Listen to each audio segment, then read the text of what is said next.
اس نے غم کربلا میں ادا آپ علیہ السلام نے فرمایا وَأَمَّا الْحُسَيْنُ فَلَهُ جُودِي وَجُرْأَتِي، میں نے اپنی جرأت اور اپنی سخاوت جو ہے وہ امام حسین کو عطا فرمائی ہے۔ دوستو میدان کربلا کی صرف ایک تپتی ہوئی ریت کی طرف آپ ملاحظہ کر کے دیکھیں، ان دو وراثتوں کا آپ کو یقین آ جائے گا کہ جس طرح کی سخاوت کا مظاہرہ امام علی مقام امام حسین نے میدان کربلا میں فرمایا ہے، اور جس قدر جرأت کا مظاہرہ امام علی مقام امام حسین نے اس کربلا کے میدان میں فرمایا ہے، آپ کو اس کی مثال کہیں اور تاریخ میں نہیں ملے گی۔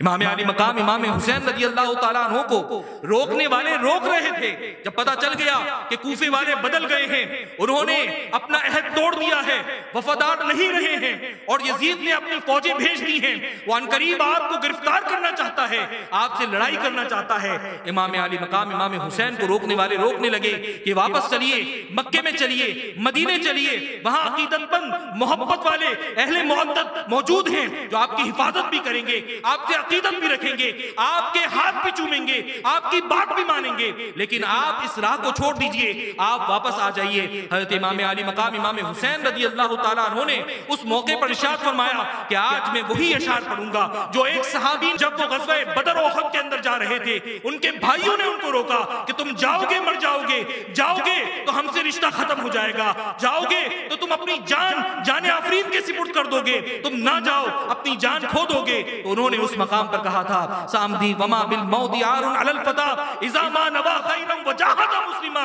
کہ میں آگے بڑھوں گا، تم روکنے والے روکتے رہ جاؤ لیکن میں آگے بڑھتا رہوں گا۔ وما بالموت عار علی الفتى، جو جوان ہوتے ہیں ان کو موت سے کوئی عار نہیں ہوتی، اذا ما نوا خیرا وجاہد مسلما، اور جبکہ حال یہ ہے کہ میں جب جا رہا ہوں تو میری نیت بالکل بہتر ہے، میری نیت خیر والی ہے، اور میں مسلمان ہو کر جہاد کرنے کے لیے آگے بڑھ رہا ہوں۔ جب میری نیت یہ ہے، جب میرے خیالات ہیں، تو مجھے کسی قسم کی پرواہ نہیں، اگر میں مر گیا تو لمندم مجھے کوئی ندامت نہیں ہوگی، اور اگر میں زندہ رہا تو میں آنکھ اٹھا کر جیوں گا، مجھے کسی قسم کی خجل نہیں ہوگی، کسی قسم کی ندامت نہیں ہوگی، میں اگر زندہ رہا تو شان سے جیوں گا، اور اگر مجھے شہادت کی موت نصیب بھی ہو گئی تو میں اللہ کی بارگاہ میں بڑا مقام پاؤں گا۔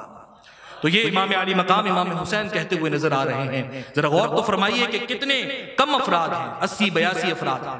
اور وہاں پر ہزاروں کی تعداد میں فوج موجود ہے، اس کے باوجود وہ جرت، وہ بہادری جو رسالت مآب صلی اللہ علیہ وآلہ وسلم کی جناب سے آپ کو عطا ہوئی تھی، آپ رضی اللہ تعالیٰ عنہ نے میدان کربلا میں اس کا مظاہرہ فرمایا۔ اور سخاوت کا مظاہرہ کیسے کیا؟ لوگ اپنا پیسہ قربان کرتے ہیں، کوئی اپنی عزت قربان کرتا ہے، کوئی کسی انداز سے اپنی سخاوت کا مظاہرہ کر رہا ہوتا ہے، لیکن حضرت امام علی مقام امام حسین رضی اللہ تعالیٰ عنہ نے اس دن اپنا مال بھی چھوڑا، اپنی وجاہت بھی چھوڑی، اپنے تمام معاملات، آپ کو جو عزتیں دنیاوی طور پر مل سکتی تھیں، جو مقامات مل سکتے تھے، جو عہدہ و منصب مل سکتا تھا، ان سب کی قربانی دی، اور ان سب کی قربانی کے ساتھ ساتھ نہ صرف اپنی جان کی بلکہ اپنے خاندان کی بھی قربانی دے ڈالی۔ تو یہ وہ وراثت جو رسالت مآب صلی اللہ علیہ وسلم کی جناب سے آپ کو عطا ہوئی تھی، اس کا مظاہرہ میدان کربلا میں لوگوں نے دیکھا، اور تا قیامت دیکھنے والے دیکھ رہے ہیں کہ کس طرح سے آپ نے بہادری، جرت اور سخاوت کا مظاہرہ فرمایا۔ دوستو امام علی مقام امام حسین